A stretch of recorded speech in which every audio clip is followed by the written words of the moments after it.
Star Wars nerds, and welcome to Unlimited Content, the podcast where two brothers talk about all of Star Wars film and TV in chronological order on the internet as an excuse to hang out more. We're your hosts, Sam and Jack, and this week we're talking about the Clone Wars Season 3, Episode 4, Sphere of Influence.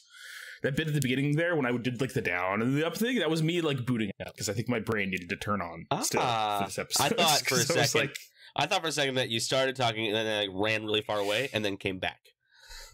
That's what I thought it was. That's weird that you would think that, because I'm on camera and you can see me and see that didn't happen. Yeah, but the good people in podcast land don't know that. That's true. I like now to, they I like do. to leave them a mystery. You could have just lied to them. Yeah, you lied to them, and then I exposed you in your lie. Is what happens. Something. Who knows? I don't know. Hi, Jack. Yeah. How are you, Sam? I'm good. You're looking rather dashing today. Thank you. I got a haircut. You did. That's the thing. It looks nice. That happened. You did good. Thank you. Good job, haircut. Yeah, I got a haircut yesterday. Yay! Before we get into our banter and other such things, we do have, as usual, bills to pay. Yeah. How's our accounts looking? Oh man, after that Sam? really fancy haircut you got, not good. We need new sponsors. Yes, Stat. Yeah, I went to Supercuts and everything. Oh man, roll out the big bucks. Shoot.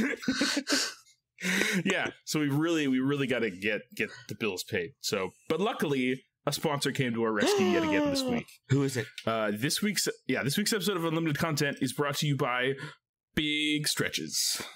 Ooh, big stretch. You get a good big stretch. Ooh, When big you get up stretch. in the morning, you're like, big stretch. It's a big stretch. I like it. Yes, you just feel good. You feel nice and like ready for the day. You do that big stretch, and now I'm good to go. Yeah. It's always good. I need to do some big stretches. And then anytime I see like a dog or a cat do a stretch, I'm always like, big stretch. You have to. It's the big stretch. You gotta. That's the law. You must. It's the law. Yeah, we do that anytime our indeed the cats do law. that. And also, when Marion was an infant and she would stretch, we would also do it whenever she would.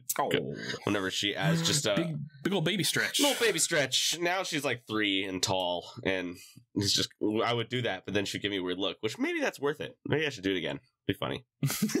Yeah. Amazing. Yeah. Ooh, big stretch, Dad. Stop, Dad.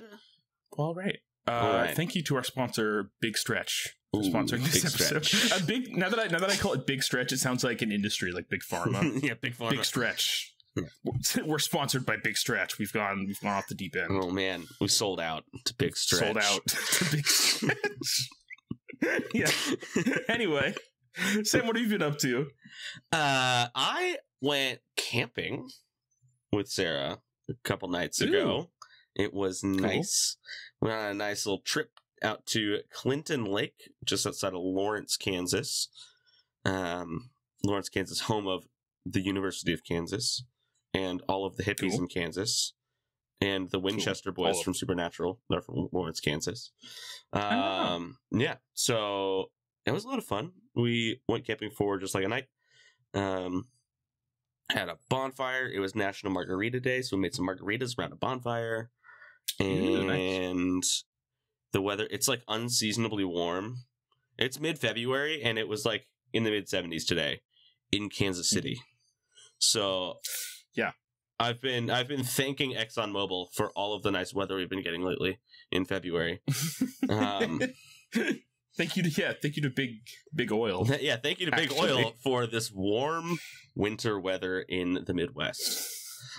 Yeah. So we went, like it's been hot down here too, but like that's kind of to be expected in Texas, right? Like it, yeah. We've been kind of in like the 70s or 80s all week. Yeah, but like it was Kansas City's different. A high of 73 on February 25th in Kansas City. So something is amiss, but the weather's nice. So do I complain? Yes. Do I want to complain? Not right now. I will this summer. And for the rest of my life. But today it was nice. And this weekend it was nice. So we went camping, and then we kind of had a day around downtown Lawrence. Went to some cool shops. There was some... Sarah's been told by many a person to go to this stationery store called Wonder Fair. They have like a lot of like indie artists and stationery and stuff for like art, and Sarah's been into bullet journaling, so like bullet journaling supplies and notebooks and journals and a lot of fun stickers and like art prints and stuff. So stuff that's really right up Sarah's alley. I got myself a sticker and it just says loud music. Excellent. I love it. And I'm waiting to figure out where I'm going to put that sticker, because my dream, eventually, Sarah and I were talking about this today, that like we currently have a car that we're almost paid off and another car that we're borrowing from my father-in-law. And he doesn't need it anytime soon unless his car dies, and then we'll have to give it back. Because it's just kind of like the extra car that they had for all of their high school students when they were in high school. And now everyone's graduated from college. Gotcha. Yeah. So that's the car that I've been driving for the last like 6 months or so, because a drunk driver hit my Honda Pilot on 4th of July. We heard that story on the podcast. You did. So my plan eventually, so once this car's paid off, we're going to start saving up, and I'm just going to buy, like, I'm hoping this is going to be a plan. We also want to, like, get rid of our Ford Escape, because we don't like it. It's once we pay it off, we're going to sell it and get, like, a nicer car. It keeps escaping. It does keep escaping. Well, it's just like trying to catch it again every that's time. the one. Something like that.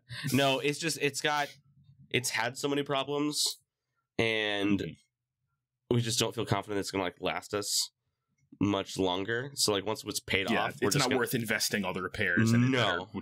So we're gonna trade it in for something like probably the cheapest brand new Subaru we can find, because Subarus last like a lifetime and a half. And then we're just gonna buy that and just run it to the ground. And so once we've done that, and we've made some more payments on that and are feeling more comfortable with our financial situation, we're going to buy me a old, like, 1980s Ford Ranger that I'm going to fix up. That's what I want to do. Oh, just cool. Like an old what Ford kind of car pickup. Is the Ranger? Is it a pickup? It's a pickup. So like an old 1980s Ford pickup that I'm going to, like, just restore and, like, work on getting up and running and kind of to be my eventual daily driver. We'll keep... my father-in-law's Kia until either his car dies or I get a functioning Ford pickup of some kind from like the 80s that I fix up. So I've been like scouring Facebook Marketplace in my free time, just like I want an old beat up truck that I can just like bring back to life. And but first we need to live in a house with a garage. Car. Yeah, I want a project car, but like a cheap project car that like I can make a daily driver kind of thing. So that's probably where the sticker's going to go. Long story short, that's where the sticker's going, is whenever I get a beat up old truck, my loud music sticker, because I'm going to put loud speakers in that truck. So that's the plan. Yes. So camping, doing that, and then we had a picnic out at the park today. A picnic. It was because it was 73 degrees out, so we went outside for a lot of the day. And we went down to this place down near Parkville, Missouri, which is kind of near where I work.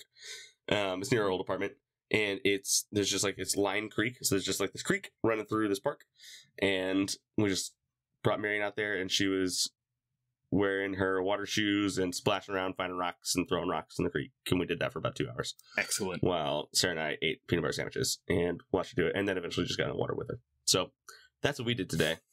So lots of outdoorsy times this weekend. Yeah, you and Sarah seem to be I feel like you and Sarah have always been a pretty outdoorsy couple. Yeah, we have been. A lot of like the first trip we took together as a couple was to Estes Park, Colorado. Oh, cool. Yeah, it was a lot of fun.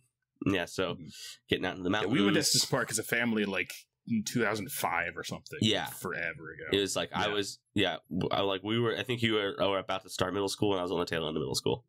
Was when we went out there.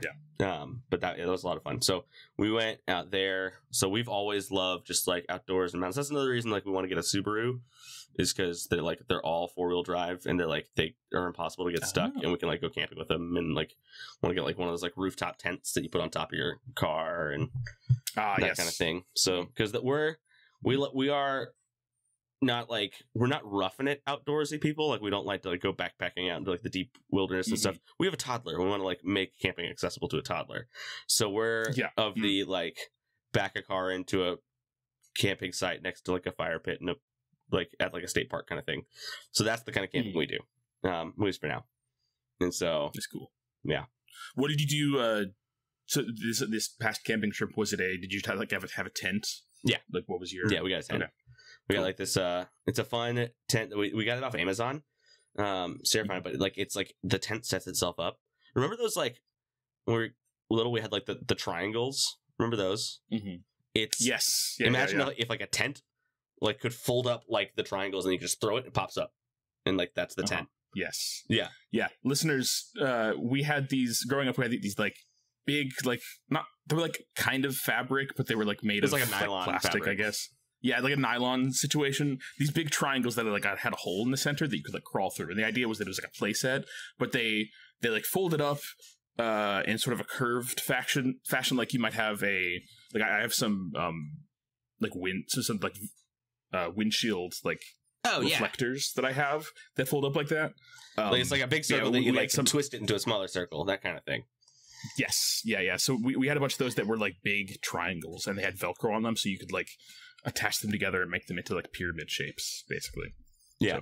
So I have cool. So we now have a tent that on paper fits it says it fits 6 sleeping bags, but in reality it's like 2 twin mattresses is the size of the inside of this tent. So it's like the 3 of us fit really comfortably in there.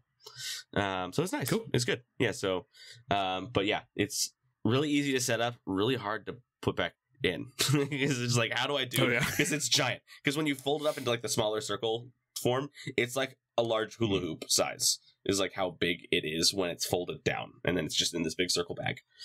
But yeah, it's fun. Cool. Yeah. That's cool. Yeah. That you get to have some fun outdoorsy experiences with your family. Indeed. And other than outdoorsy experiences with the family, I have been doing some Star Warsy stuff in my free times.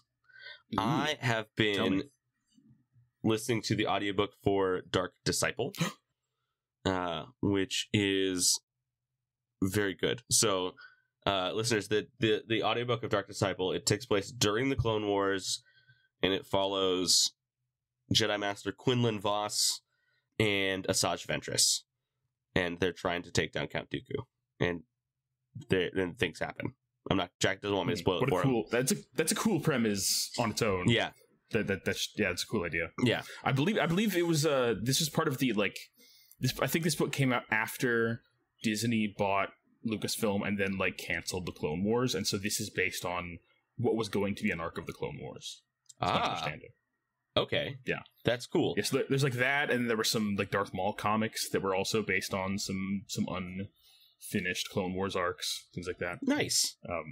Yeah, that's cool. I'm trying to figure out when this book came out. When in the BBY. When it came out. Yeah, I opened my audiobook, but it doesn't say, so we're gonna the old Wikipedia. Good old Wikipedia. That's the word. All right. Dark Disciple, where it is a canon novel starring Asajj Ventress and Quinlan Vos, written by Christy Golden for release by Del Rey on July 7th, 2015.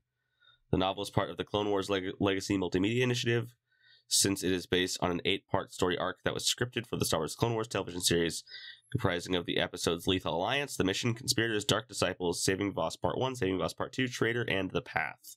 The scripts were not produced as episodes prior to the show's cancellation. The novel includes a foreword by Katie Lucas, one of the writers for the original episodes, and it skews towards adult readers.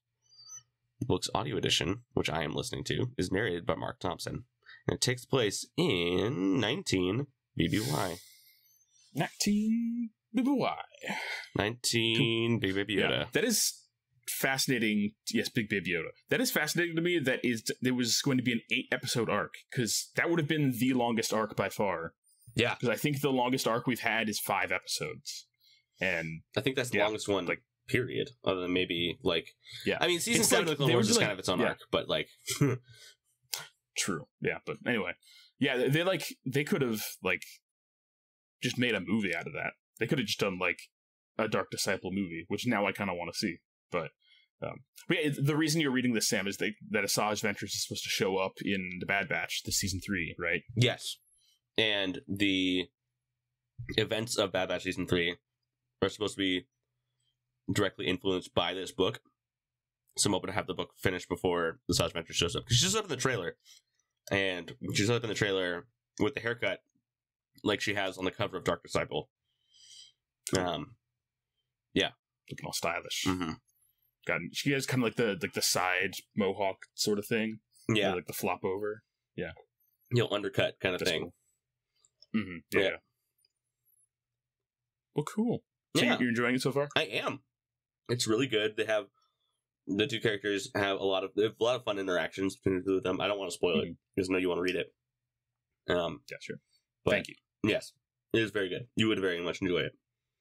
It's one of the more like mature and self-serious Star Wars things that I've read. Because I guess because it is written for more adulty audiences. Mm-hmm. Yeah, but makes sense. Mm-hmm. Well, cool. Yeah, that's definitely on my list of books that I want to read because it's. I mean, A, because I think it's a cool premise, and B, because I like those characters, and yeah, it just sounds cool. I want to get like a copy of the book, though, like a physical copy, because not that I have anything against audiobooks, I just don't have a lot of like I do have time, I guess, that I could decide to use to listen to audiobooks, but I usually spend that time listening to other things. And it's just, yeah, my listening time has already been taken up, so I think it would be better for me to have like dedicated reading time that I use my eyes with and like sit down, and that's the one thing that I'm doing. Anyway, that's the way my brain is working right now, but I like it. It's just kind of been like I listen to too much like news and politics on my like commutes to and from work, and so I'm like Star Wars is my like I'm listening to Star Wars right now. I don't want to be stressed out by like whatever's going on. It's an election year and I don't want to think about it. So Star Wars. Yeah. Cool. Yeah. Yeah. I want to get away from all the politics, so I'm going to listen to some Clone Wars era Star Wars. Yeah. Yeah, but this is more like Born Identity Star Wars, not like that's cool. Like political thriller Star Wars. It's yeah. Because the Misadventures Born Identity, not political at all. No, not at all. Definitely. Yeah. That was a bad example. I get what you mean, though. I get it, yeah. But it's action, thriller, fun adventure with... Yeah, I get that. Yeah, because after Asajj Ventress stops being Dooku's apprentice, she goes and becomes a bounty hunter. So it's like there's it's like bounty hunter fun stuff. Yeah. That's fun. That's cool. Yep. Well, awesome.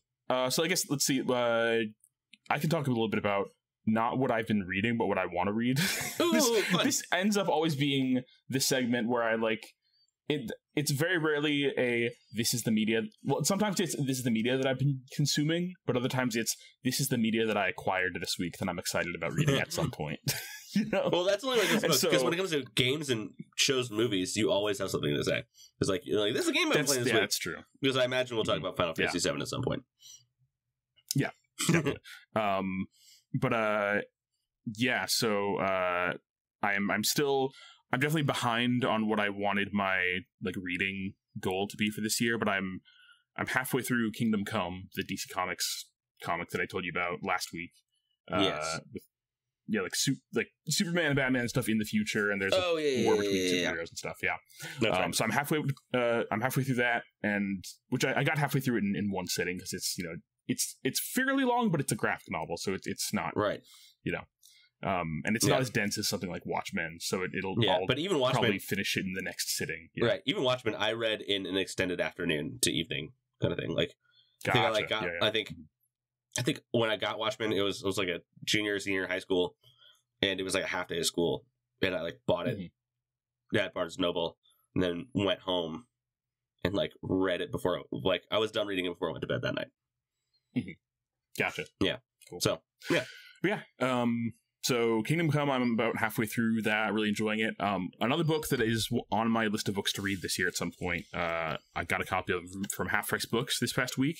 It is T.H. White's The Once and Future King. Sam, are you familiar with this? I am not. This book? Okay. Ooh, so I like it. Here's the book's cover. It's a very nice edition. It's paperback, but it's like a good size paperback. I've been thinking about this. I don't like tiny paperbacks, the kinds that are like you have to like really wrench it open in order to read it, and the print is kind of the mass market low paperback quality, and that kind of paperback is like it's enough of a bad experience for me to just not want to read those books. So I always look for like larger, kind of nicer paperbacks generally. Yeah. And I got a good deal on this one. So cool. But yeah. The Once and Future King is pause before you explain it. Marion's screaming, so I need to go get Marion real quick. She's calling for daddy. Okay. Marion break. Marion break. Gotcha. Great. Okay. Marion break, everybody. This isn't going as planned. Nothing to see here. Marion all Marioned. Yeah, she's got this, her duck lamp. We put it on a 30-minute timer, and it went out before she fell asleep. Oh. And I guess this is the second time it's gone out since we put her to bed. But the math, I don't know. Whatever. Math. The math's not math. Math's not math right now.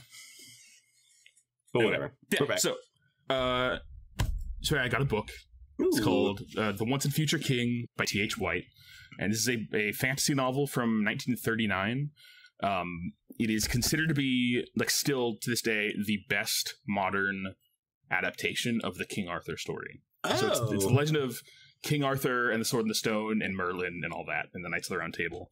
That sounds cool. And it is, yes, it's a very, like, beloved, acclaimed fantasy book. And yeah, I feel like the, like, Merlin and Arthur and the Knights of the Round Table is just, like, kind of legendarium that I've, like, been, like, fascinated with for a long time, and I love kind of the idea of it and what little I know about it, but I've never actually sat down and, like, gone through what's the whole story, and so this seemed like the best way to do that. Yeah, so I've got a nice looking paperback copy that I got for pretty cheap at Half Price Books, and I'm excited to, it's on my reading list for this year. It's one of the books I definitely want to read. So sweet. I got that. Looking forward to hearing about it. Let's see what else. Yes, I will definitely tell you about it once I read it eventually, which I'm sure I will at some point, probably. Good. Let's see. Yesterday, Saturday, I spent most of my day out and about running errands, getting ready for a couple of weddings. I've got 2 weddings to go to within the next 2 weeks. Whoa. So it's wedding season. So I'm going to a friend's wedding this upcoming Saturday, and then 6 days after that, I'm going to our cousin Josh's wedding. Fun. So that'll be good. But because of that, I'm having to do some prep work. Like, I needed a haircut, so I got a haircut. And then I went and I needed some new dress shoes. Ooh. Because the dress shoes that I have been wearing, like, I mean, I don't go to occasions that require dress shoes very often, but like, I went to a wedding maybe a year ago and I wore these shoes and I was like, I need new shoes. Because the dress shoes that I have now were my work shoes while I was working for PSAV doing AV work at hotels, which means I was wearing those while I was, like, pushing around heavy equipment, and they just got bent out of shape. You wore those out, yeah. Yeah, they're all twisted and, like, they're very misshapen now, and they don't look nice. So I needed some new ones. I went to a couple different stores looking for that, and for some neckties, and for possibly some new shirts. And I also dropped off my dress clothes at the cleaners to get them dry cleaned. Nice. Did not successfully find any shoes, but I did order some online last night that I think will work well based on what I found at the stores and tried it on. Couldn't find it. It's kind of hard for me to find shoes because I am a wide-footed man. You are, and so I need my shoes need to come in wide or extra wide, and that very much limits my selection in terms of what is available to me, like, in stores. But luckily, you can order stuff online. Indeed. So I got through Zappos, because I have Amazon Prime. I got, like, free 2-day shipping. Nice. So got some shoes that I'll try on when they get here tomorrow. And if those don't work for whatever reason, I have a backup of, like, a DSW. I saw some that I didn't like the look of as much, but they're cheap and they look nice enough. Yeah. So I'll go for those. There you go. And then I got some ties from Marshall's because I need to get some ties. The only ties I have right now are like a black skinny tie, which I learned the last time I went to a wedding and dressed up in this tie that skinny ties don't flatter you if you're a bigger person, if you're a fatter person. It's not. Yeah. So I was like, yeah, I definitely, like, looking at photos from that wedding, I was like, I don't look terrible, but I'm switching from a belt to suspenders, and B, I'm switching from skinny tie to a regular tie. So yeah. Those are some of the changes I'm making. Suspenders, let's go, man. I like that. Yeah, I'm looking forward to that because I have a larger gut, it, like, hangs out and really sticks out when I have a shirt tucked in and I have a belt, you know. So I'm hopeful that the suspenders will look nicer. And also, I don't know, I like the look of suspenders. Dude, then you can do the whole this thing, like with the... I can do the weird, the stretch out gesture. You can stick your thumbs under them and kind of like, stick your hands out. Yeah, I can be in... Yeah, a 1930s oil baron or a banking man from the late 1800s in London. Say, buddy. Say, buddy. You have to have a big old cigar that's not lit, but you're just kind of chewing on the end, just like sticking it in your mouth. Yeah. A monocle, big curly mustache. Yeah. Yes, that's the aesthetic I'm going for. I'm glad you understand. Yeah. You're basically going to be the Monopoly man. That's what we're going for. Yeah, that's it. But yeah, I got 3 ties from Marshalls for cheap. I got one that's like just a kind of a plain black one, and then I got one that's like a sort of lavender color because I really like that color. I really like the color combination of like lavender and black. Like that looks nice. Really good. That is nice. What I want to do is at some point, I don't know if I'll be able to get it for these weddings, but I want to get a lavender dress shirt and then have a black tie with that and my black suspenders, and I think that'll look nice. I agree. That sounds good. But yeah. So that's wedding prep. And then last night, this is again the kind of nerd that I am. This is another example of here's the kind of nerd that Jack is. Me and a couple friends went to down to West Campus, which is the area west of the University of Texas campus here in Austin, where they have we went to a cookie shop called Insomnia Cookies. And it's a national chain, I think. Yeah. They make delicious, like fresh baked, warm cookies, and they deliver them. And yeah, it's good. But the reason we went this time is that they were doing a promotion with Final Fantasy VII Rebirth, which comes out at the end of the month. Nice. And the promotion is just that, like, it's their regular cookies. Like, there's nothing different about it. It's just that they have boxes that have sleeves on them with like art of the characters on them. But it was like, it's an excuse for me and my other Final Fantasy loving friends to go and buy cookies, and so that's what we did. Yeah. You got influenced, as the kids say.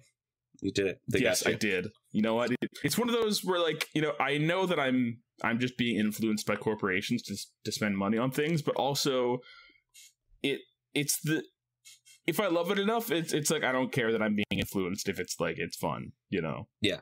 It's like I like this game and these characters, and I like cookies, so it sounds like a good excuse to go and do something with friends. Oh, for sure. That's what I did. I got a box of like a dozen cookies, and they were delicious, and then we hung out and played video games. So it was a good night. Yeah, and then I guess I have one other story that I want to tell. This is an interesting story. So, I don't know, Sam, are you familiar with an organization called Be the Match? Yeah, it sounds familiar. I don't remember what it is. Okay, but so I remember the name. Yeah, so about 10 years ago now, this organization called Be the Match came to Jesuit. So this was after you had already left. Yes. I don't know if they came while you were there, but anyway. Point is, Be the Match, they're now known as the National Marrow Donor Program, I think. Oh. And basically they are a charity and an organization that gets people to like do cheek swabs to put their genetic data into a system so that you can basically so that they can look up people who would be a good like bone marrow or blood stem cell transplant donor for people with like various cancers that's okay. a good treatment for, so I did this 10 years. They came to Jesuit, our high school, like 10 years ago when I was a senior, and did a whole presentation, and then they like went around and like swabbed everybody's cheeks and gathered that, so we were all like in the system. And I would like over the last 10 years I got maybe a handful of emails from them just like confirming my like, is this still your contact information so that we can contact you if you're a match for somebody. And apparently it's like a 1 in 400 chance that you will end up being a match for somebody. And a couple weeks ago I got a text and an email saying that I am a potential match for somebody. So yeah. Okay. That was unexpected. Yeah. I have since had a couple phone calls. Okay. And it is basically what it'll be is I will be. It's not a done deal yet because it's like there's a process of like making sure that you don't have any health complications that mean that you can't donate. And also, you know, they like test your blood again to make sure that you are actually a good match. And then, you know, they go back to, it all depends on like, what does the patient's medical team say? Like, is this the best option? Am I the best option for this? Or do they end up going with a different option? Like they continue with chemo or they, whatever. But all I know right now is that I have been matched with I think 56-year-old man who has non-Hodgkin's lymphoma. Oh, wow. And so, yeah, I've had a couple phone calls that were like kind of initial health screening calls. And then tomorrow I'm going to go get blood drawn to do some blood work. Wow. To kind of know more about that. So what I was told is that the whole process usually takes between 2 to 6 months. Okay. And so assuming that like this whole thing goes through, by 6 months from now, I will have donated like blood stem cells, basically. Okay. To this. So that's, I don't know, it was just an interesting, like out of the blue, like, oh, this is an adventure I'm going on that I didn't realize was going to happen. But yeah, that's wild, man. Yeah. Sweet. So kind of just came out of nowhere, but it's cool. I'm excited to, you know, do something to help somebody, hopefully, if that ends up being the best option for them and whatnot. Yeah. And just, I guess just as a very, very small signal boost for this organization. Yeah. If you are one of our 9 listeners. 9! We're up to 9 now. That's nice. Something like that, yeah. And you are not signed up with this organization, you can do that. It's real easy. I think you, like, I don't know if you can go online and, like, order a cheek swab kit or something. But, like, yeah, it's real easy. And then in the, like 0.2% chance that you are a match for somebody or whatever, they'll call you. And then, so I did some research into this process after I, like, got the notification that this was maybe happening. And so there are 2 different types of donation. There's bone marrow and there's blood stem cells. And so and they're 2 different procedures. So one is for the bone marrow. They put you under general anesthetic and then like do surgery to like get bone marrow out of your hip bone. And then that's that. And then the other one for blood stem cells is they basically hook you up to a machine for like 4 to 6 hours where like they basically take blood out of one arm and then take the necessary like stem cells and stuff out of it in the machine, and then the blood goes back into your other arm. Yeah. And you like sit there for 6 hours or whatever. Yeah. Kind of like doing double red or like selling plasma or something. It's like similar kind of process. Yeah. Yeah, definitely. Yeah. And the other cool thing about it is they actually if you end up being like the best match for somebody, they pay for every step of the process. So like, I don't have to pay anything for like any of the blood draws or whatever. That's good. And if I end up having to, if I end up like being the donor, they said that I will probably have to travel somewhere to go do it, like in another state, but they cover expenses for you and one other person for like any amount of time that it takes for travel and for hotels and whatever. So wow, it's an interesting. Do you know where this dude is? No, I have no idea where he is. Yeah, literally the only thing I know is gender, age, and what he has. Got it. And that might be all I ever know. But yeah, hey, yeah. Anyway, so that's I guess I will continue to update our listeners on this journey as I go on. And maybe in 2 weeks they'll come back and be like, oh, actually, my blood isn't good and they can't use it, or something, maybe nothing will come of this. Thanks, man. If I know anything, at least I know my brother likes my blood. Jack's blood. We're blood brothers. We're blood. We're brothers. It's in our blood. Anyway, so yeah, that's an interesting little journey that I'm going to be going on, and we'll see where that comes from, where that goes. But yeah, that's what I've been up to this past week. There is one other thing that we've both been up to this past week, Sam, which is that there's a new Star Wars television show. Bad Batch. The Bad Batch is back for the final season, and we got the first 3 episodes of the season this week.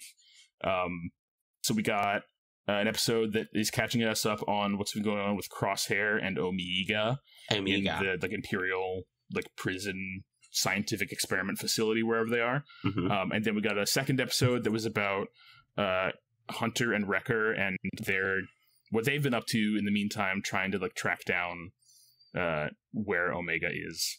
And then we got a third episode that was back to the prison, which was a really cool, basically like a prison heist episode almost. Like it was a breakout episode. It was awesome. And I thought it was a really solid group of episodes. These three episodes were super good. I loved it. Yeah, it was some of the best Star Wars we've gotten. I mean, I say that every time. Star Wars just like the production quality of Star Wars, just the quality of stuff that we're getting, like it hasn't dipped. Like it's just been very good, and it's been great lately. Yeah, we're eating good in the neighborhood as Star Wars fans. It's real nice. Yes. Yeah. So very excited to see where it goes from here. But like, it's been. I do want to say it was a really good set of episodes. I do want to say I totally called, and I think it was like the most easy call on the planet, but that Omega was a Force sensitive clone, or like at least like she's high midichlorian count, basically. High midichlorian count, and like was gonna tie into the somehow Palpatine returned Project Necromancer thing. Like, yes, I like it. Yeah, I like how the the Clone Wars and other animated shows are continuing the tradition of filling in the blanks left by the live action movies and making them better as a result. Yes. Hence, more Star Wars is better Star Wars. Without that batch, Episode 9 would be trash garbage. Now it's just less stinky trash garbage.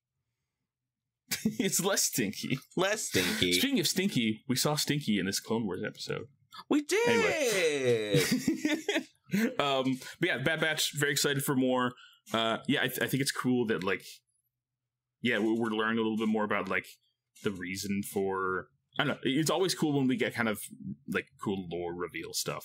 Like we got, the Imperial base got a visit from the Emperor, and that was cool. And it was just a great like whole heist sequence that was very well paced, and like everything was set up really well.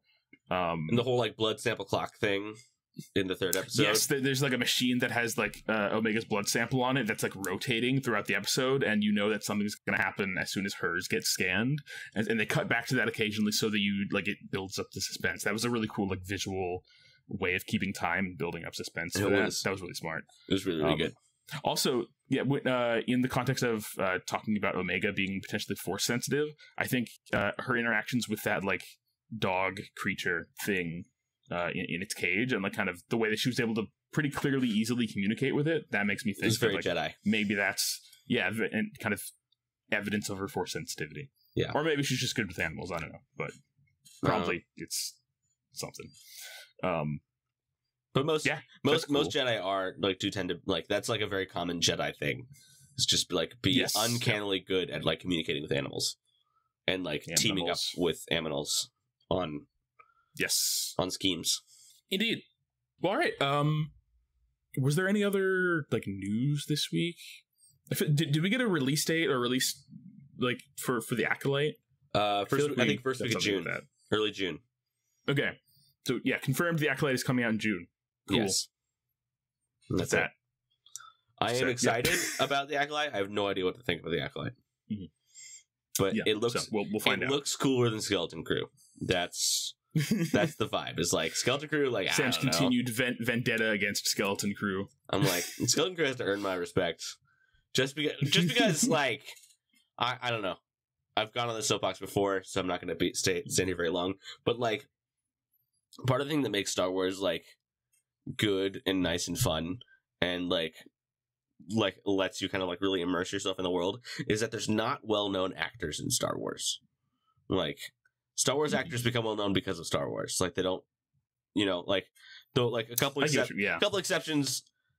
Being like actors who like just dive so deep into the role that like you kind of just forget that that's the actor. Like Harrison Ford, Han Solo, like that's Han Solo. Like, but then again, Han Solo is kind of just Harrison Ford, and Mace Windu is kind of just Samuel L. Jackson. Yeah, so the much lower key Samuel L. Jackson, but yes, they're kind of like the exceptions that prove the rule kind of thing. But like nowhere else do you have like big name actors. You get big name voice actors. That's voice acting. I mean, and then I mean, I feel like, okay, so for example, Christopher Lee, legendary actor, was very famous before he was ever Count Dooku, but I think we were introduced to him as Count Dooku. Yeah. And so, again, you know, Star Wars is made for 9-year-olds, so you have to look at this from a 9-year-old's perspective. Like, it's true. All these 9-year-olds like, are upset at the fact that they already know Jude Law because they've seen Gattaca. Yeah. You know? Oh, yeah, Gattaca. That's the one, not Captain Marvel or other stuff. Yeah. I don't know. When I think of Jude Law, the first thing I think of is Gattaca. I forgot that he was in Gattaca. Forgot he was like the guy in Gattaca. I forgot that. He's one of the two main guys, yeah. Yeah. It's a weird movie. Anyway. Yeah. I need to rewatch that movie. I watched it in biology class in high school. Same. I remember liking it, watched it, but I haven't. Yeah. Yeah. But yeah, it's just the fact that it's like, oh, that's Jude Law. No. Yeah. Sure. It's the reason that The Rock will never be in Star Wars. Because it's just The Rock. It's not gonna be Star Wars. It's gonna be Star Wars. Why is The Rock here? It's kind of why that one like cameo episode, like in Mandalorian, where like Jack Black and Lissow, and what's his face? Christopher Lee. Christopher Lee. Yeah. It was like, oh, they're here. It's kind of like it just kind of like pulled you out of it. Like it's fun. It's like, oh, this is. Oh, you're Lizzo. You're not. Yeah, like, I get that. Yeah, you're not Star Wars. Yeah. You're Lizzo. Yes. Yeah. So I just don't need it. We shall see. Yeah. Will Jude Law prove himself? No. We'll find out. Sam has no faith in Jude Law. Zero. That's the name of this episode. Sam has zero faith in Jude Law. Yeah. Maybe. We'll see. Maybe. You gotta earn it. Yeah. Oh, there was one other piece of Star Wars news that I think you were excited about, Sam. There was video game related Star Wars news this week. Do you remember? Yes. We are getting the original, the best one, Star Wars Battlefront 1 and 2 are getting re-released on all major platforms. And we're getting new maps and a little bit of new content for... Yes. You play Skit Fisto now? Yeah, you play Skit Fisto. They're expanding the multiplayer, so it's going to come with online 64-player multiplayer as part of it, which awesome. Yeah, that's fun. I like that. I saw that and I was like, I'm happy for Sam for that. Like, I'm happy for a lot of people, but mostly I'm happy for Sam. Like, thank you. I might have to buy it on Switch just to do that. Yes. Yeah. Although I don't have Switch online, so then I wouldn't be able to do it online. I don't know. Are you going to get it? Because we could play online together if we wanted to. At some point, maybe. Okay. I might. Let me know if you do Steam or Switch. Don't do PlayStation, so I can play with you, please. But, okay. Yeah. Yeah. If I get it, I will probably get it on PC, I would think. Okay. Yeah. Cool. So, works for me. All right. That's all I got. Well, with all that gotten out of the way, I think it's time for us to jump into our main segment today, where we are talking about The Clone Wars, Season 3, Episode 4, Sphere of Influence. Sam Ford, tell us, where does this episode take place in the timeline? Let's see. It takes place in 21 BBY. Yay! All right. Sphere of Influence. This episode was interesting in that, like, there were so many, like, interesting character cameos in this, and like references to older Star Wars things, and like it felt like a grab bag of just like, what have we not referenced yet? Like in Clone Wars. It was a good episode though. Yeah. It was our George Lucas episode. Yes, it was our George Lucas, definitely not voiced by George Lucas, but clearly looks like George Lucas. Yes. Character episode. Anyway, the moral of Sphere of Influence is, a child stolen is a hope lost. All right, here we go. An impenetrable defense. Ooh, I didn't like that. Pantora in peril. The newly elected chairman of Pantora, Baron Papanoida, is caught in a deadly political game. The Trade Federation has blockaded Pantora and suspended all commerce with the system. Isolated from the rest of the Republic, the people of Pantora are beginning to rally against the Senate, who have seemed unsympathetic to their plight. To make matters worse, Count Dooku has come forward offering aid if Pantora joins the Separatist Alliance. Chairman Papanoida has dispatched Senator Chuchi to Coruscant with the hope that she can motivate the Senate to act in favor of Pantora before Lot Dodd can legitimize the blockade. Lot Dodd. Lot Dodd, not Lock Dude. No. Lot Dodd. It feels right. I have to. It does feel right. It's good. Yeah. So this episode marks a return of Senator Rio Chuchi, who's one of the few, like, she's in the tiny group of like actually good senators always fighting for the people, you know? Yeah. And she comes back several times throughout this, and she comes back in the Bad Batch briefly. She does. So yeah, Senator Chuchi, otherwise known as Blue Padme.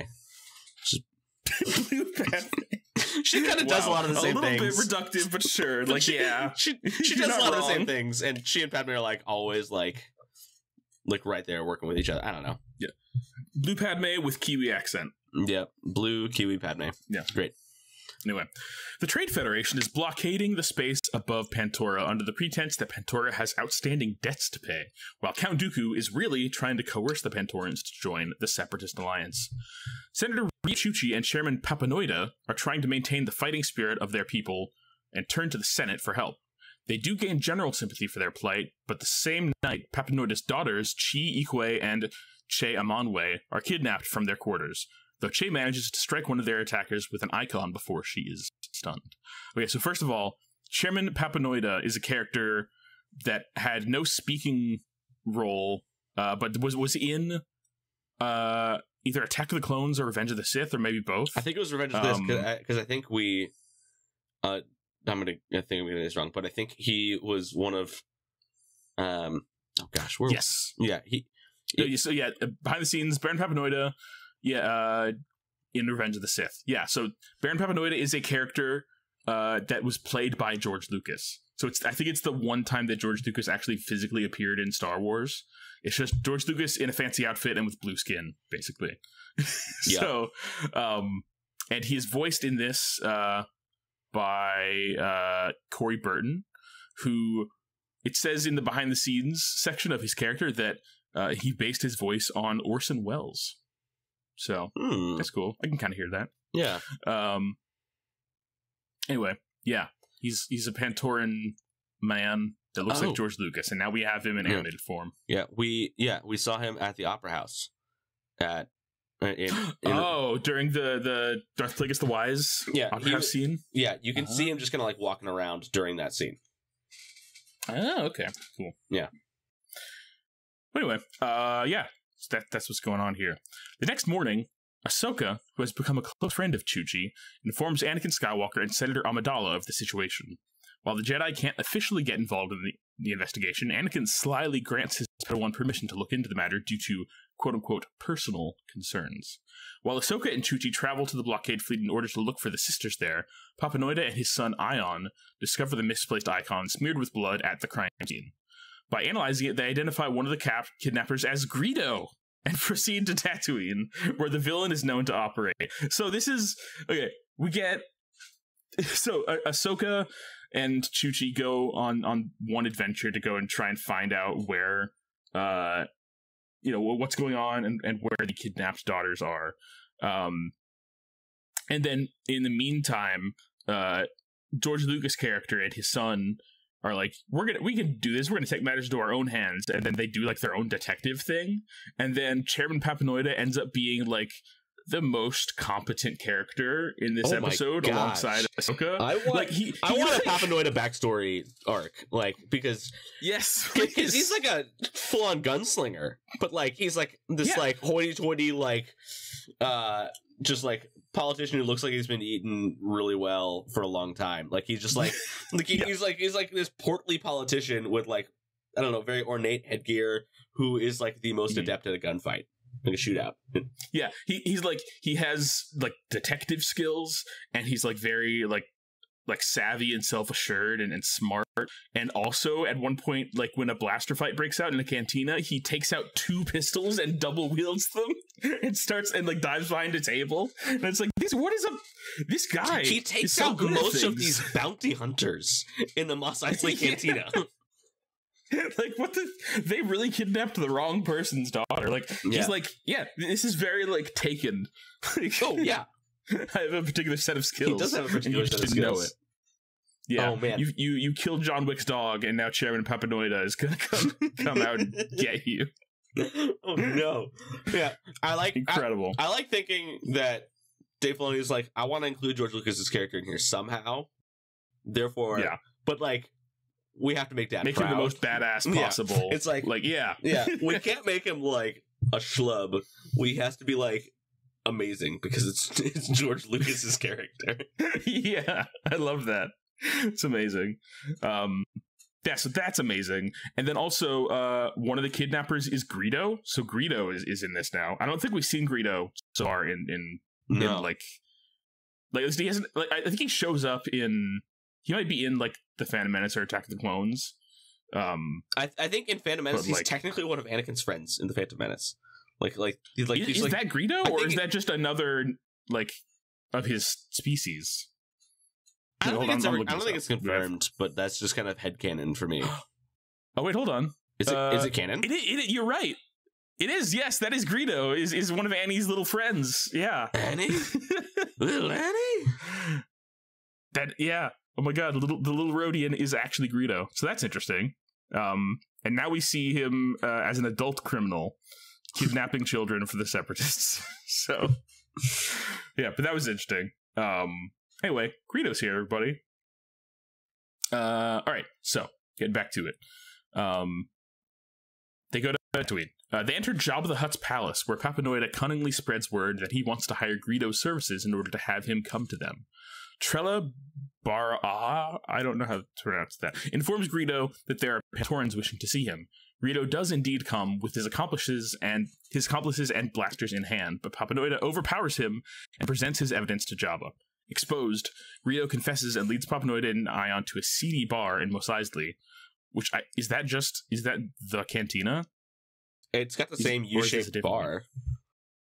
It looks like there's no. Oh, it is. Yeah, no, it is the. I'm looking at it. It is actually the Mos Eisley cantina. Yeah, it is that one.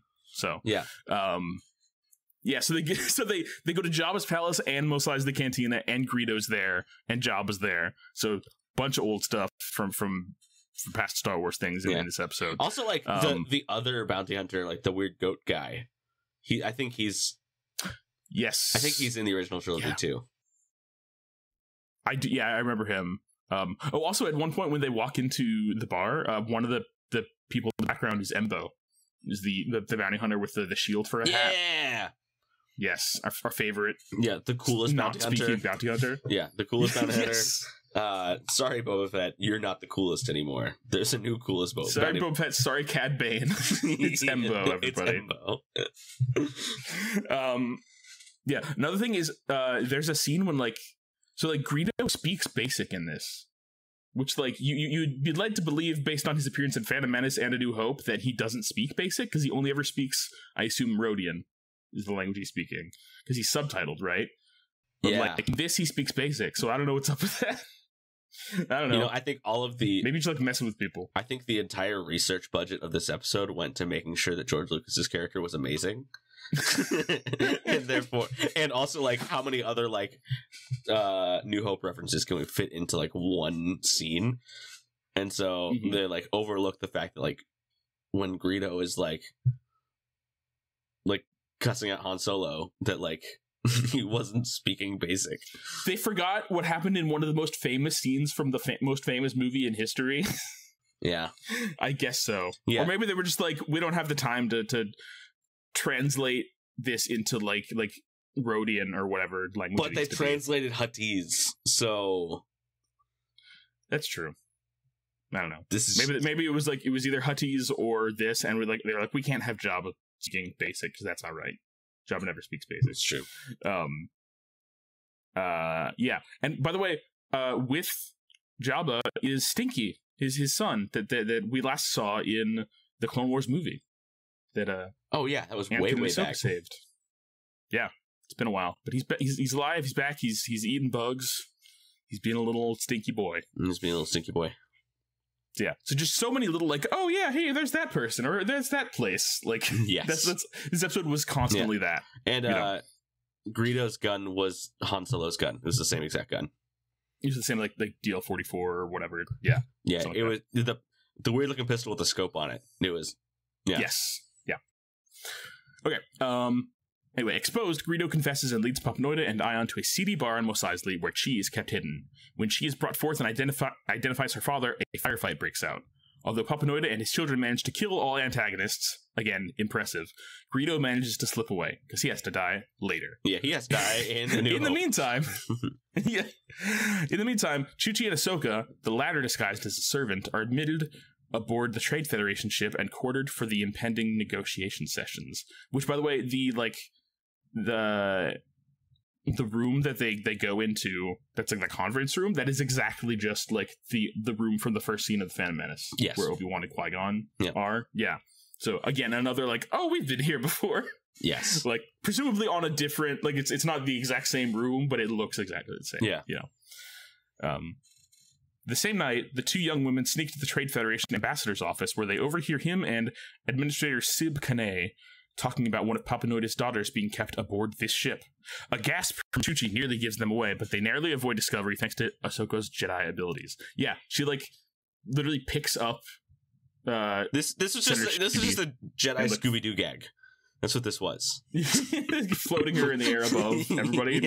Yeah. It was very much like, oh, they're not like I thought they were gonna be behind this door, but they're not because they ran across the hallway while you weren't looking, kind of thing. Yeah. Also, this is another one of those instances of like, yeah, of course she would do that because she has the Force. But there's so many other instances where like, it's like, why didn't they do such a thing? They have the Force. They can just grab what, you know. Because plot. So, it was nice that they used it this time. Yeah. That's always nice. Anyway, they penetrate the ship's detention complex and find Che in one of the cells, but are discovered. Ahsoka manages to slice up the squad of super battle droids sent against them, and Chuchi uses her glib tongue to force the Trade Federation envoy to reconsider, leading to the dissolution of the blockade and a happy ending for the Papanoidas and Pantora. Yay! The end! Yay! That was fun. I was surprised about the last part with Ahsoka and Chuchi. I was kind of surprised that like they didn't recognize Ahsoka, just because like she had a hood. She had a hood on, but like she's also like she's the Padawan of the most famous Jedi in the galaxy. That's true. So I don't know. Good point, but also plot. The plot. The plot. Mm-hmm. So it's a good episode. Yeah, this is a fun episode. Yeah. It was I feel we got kind of two different plot lines that I think like both could have on their own been their own episodes, but instead they were like A plot and B plot. You know? It was nice. Yeah, it was good. And it's always nice to see Senator Chuchi because she's great. Indeed. You always want to root for her.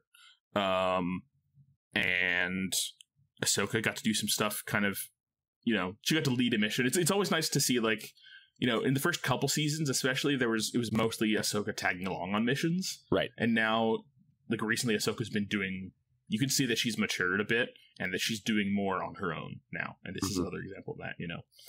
And then we got to see George Lucas kick ass. Yes! You know? So that was cool. Yeah. I think we have an obvious MVP this episode. It's George Lucas. Yes. George Lucas himself. Yeah. MVP of all of Star Wars, really. Yeah. But I think for the album art for this one, I'm not going to put his character from Star Wars. I'm just going to put a picture of him on the album. It's just George Lucas. Excellent. It's just George Lucas. Hey, everybody. I'm George Lucas. Anyway. Uncanny.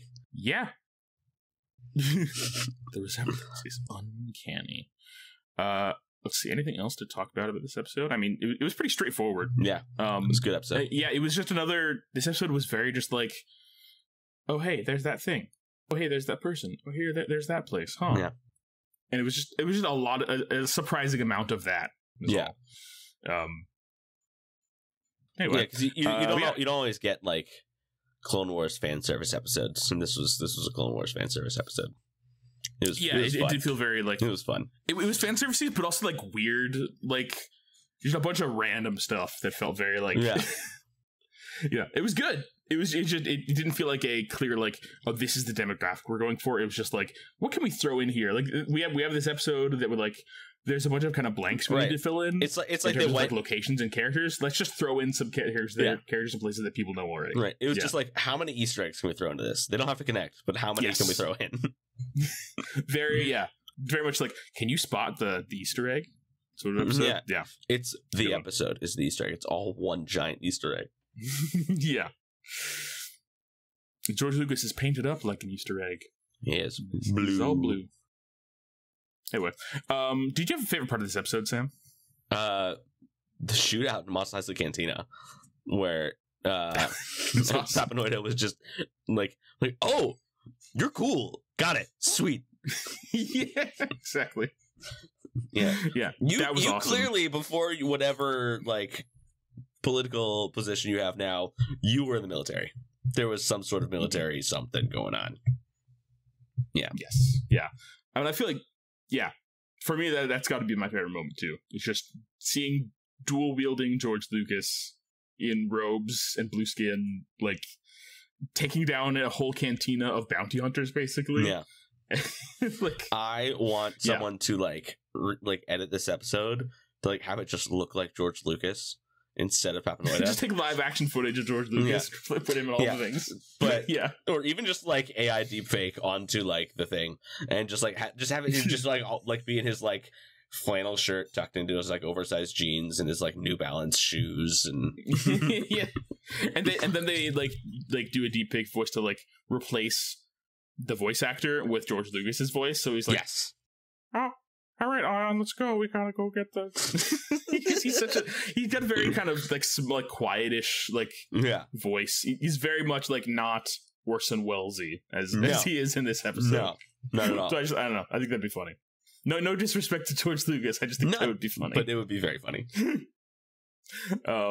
Yeah. So that I agree. That was definitely my favorite part.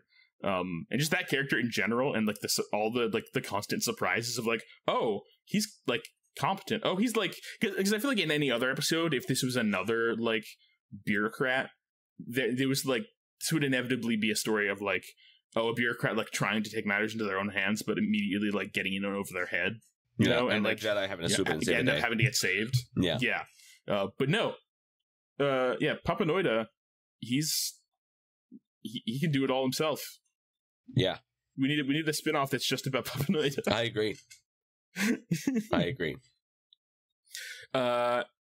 MVP, we kind of just did that. It's Papanoida, right? Obviously. Cool. Stats: main character kills. I don't think anybody kills any. Yeah, no, we didn't get any kills.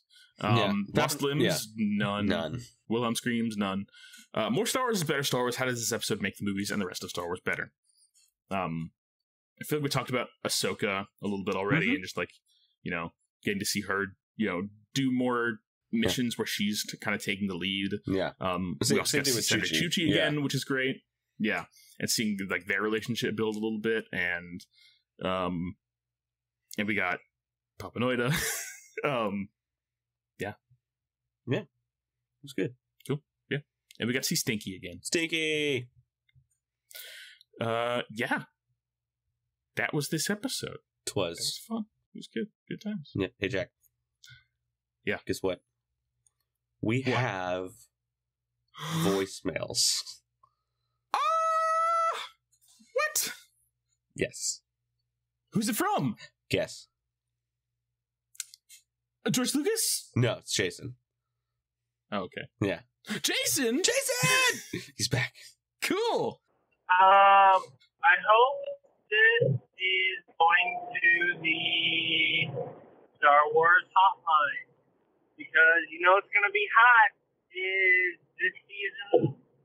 That's bad. Also excited for Acolyte, and I'm trying to think what else. Can't think of anything Star Wars-y. Yeah, Star Wars is good Star Wars, guys. Just want all of you fellow, listeners, be reminded that all Star Wars is good, except for the holiday specials. Isn't worth getting into. This is it now. This is the end of the line, Master. Thanks, Jason. Can't confirm. Holiday special, not good. Not good. From experience, we know. We recorded it. We watched it, so you don't have to. That's what we're here for. Indeed. And now we don't have to because we already did it. We survived. We made it out the other side. There's evidence. Yes. Thank you, Jason. It was good to hear your voice. It's always nice to hear from Jason. Yeah. Yes, agreed. Bad Batch ended up being very good so far, so your prediction was correct. Yes. And Acolyte, also excited for that, definitely. Yeah. Yep. Sweet. Thanks for calling in. It's good to hear you. We haven't heard from you in a while. It was nice. I know you've been busy. You're a busy dude. You got 2 kids. I understand. Busy boy. He's a busy boy.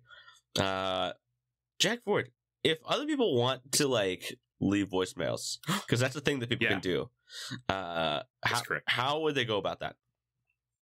Well, if they'd like to join in the discussion with us, they could leave a voicemail at 512-850-6653, after which we might feature their comments, questions, or corrections on the podcast.